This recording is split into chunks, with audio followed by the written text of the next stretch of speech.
On plonge aujourd'hui dans une situation économique vraiment tendue pour le Maroc. C'est une véritable partie d'échecs qui se joue au sommet et chaque mouvement compte. Alors, la grande question que tout le monde se pose est simple. Que va décider la Banque centrale marocaine? Les investisseurs, eux, retiennent leur souffle. On va décrypter ensemble pourquoi cette attente est si forte et pourquoi cette décision est absolument cruciale. Voilà, la date à retenir, c'est le 17 mars. C'est le jour J, celui de la réunion du Conseil de Banque Al Marib. Mais ce qui est intéressant, c'est que ce n'est pas tant la décision finale qui compte, c'est surtout le ton qui sera employé, les mots choisis dans le communiqué. Chaque virgule sera analysée à la loupe. Mais alors, pourquoi toute cette tension? Fait assez rare pour être souligné, l'origine du problème ne vient pas de l'intérieur du pays. Non, tout part d'une secousse majeure qui vient de bien au-delà des frontières marocaines. En fait, tout a basculé fin février.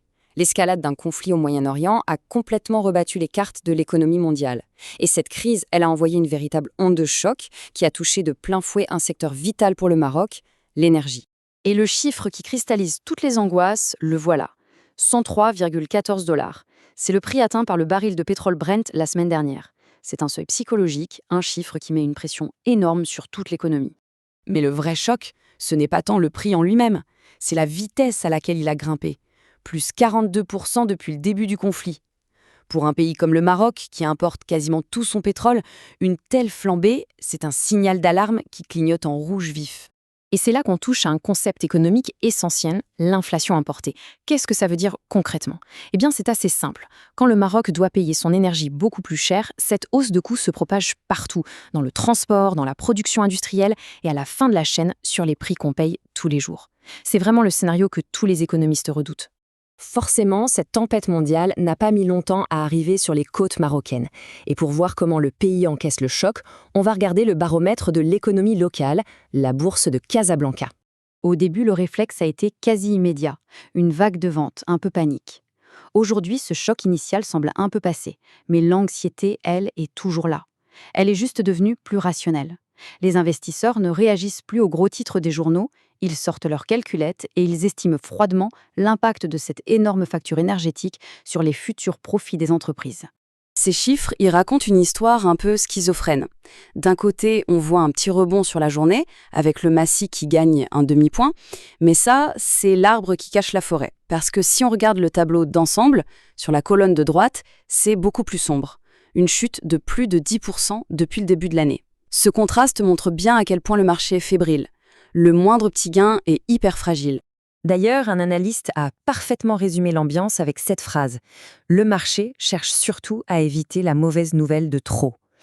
Ça dit tout. En clair, on n'espère plus un miracle, on prie juste pour qu'il n'y ait pas de nouvelles catastrophes. C'est une posture purement défensive.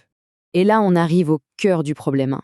Le vrai dilemme, le casse-tête qui doit certainement donner quelques insomnies aux membres du Conseil de Banque Al Marib. Voilà toute la complexité de l'équation. D'un côté, une tempête internationale qui menace de tout emporter. De l'autre, une situation économique au Maroc qui, jusqu'à maintenant, était plutôt sereine. Alors comment on pilote le navire dans ces conditions? C'est extrêmement délicat. Ce tableau illustre parfaitement ce grand écart. À gauche, les signaux qui viennent de l'intérieur du Maroc. Les dernières données pour janvier montraient même une inflation négative à moins 0,8%. En temps normal, un tel chiffre pourrait même pousser la Banque centrale à baisser ses taux pour stimuler un peu l'économie.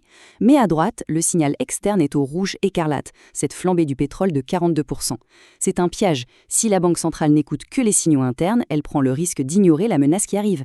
Mais si elle agit pour contrer la menace externe, elle risque de freiner une économie qui n'en a pas besoin tout de suite. Bon, face à une équation aussi complexe, quelle va être la décision et surtout, quels sont les scénarios possibles pour les mois à venir? La réponse, chez les investisseurs, elle est quasi unanime.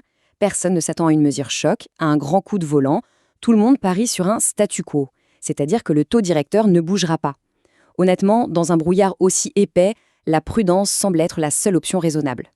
Et ce n'est pas juste une impression, c'est confirmé noir sur blanc par un sondage auprès des grands investisseurs. Regardez, 86% d'entre eux n'anticipent aucun changement de taux pour le reste de l'année 2026. C'est énorme. La conviction est donc très forte. Pour l'instant, on ne touche à rien. Mais attention, il faut bien comprendre que ce statu quo, ce n'est pas une stratégie à long terme.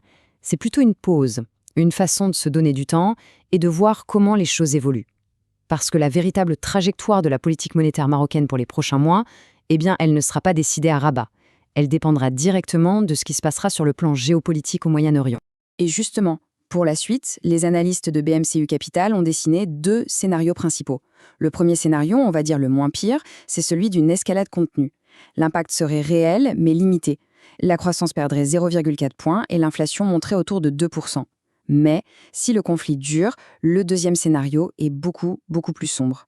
Là, la croissance perdrait 1 point entier, l'inflation pourrait grimper jusqu'à 4% et le déficit budgétaire se creuserait.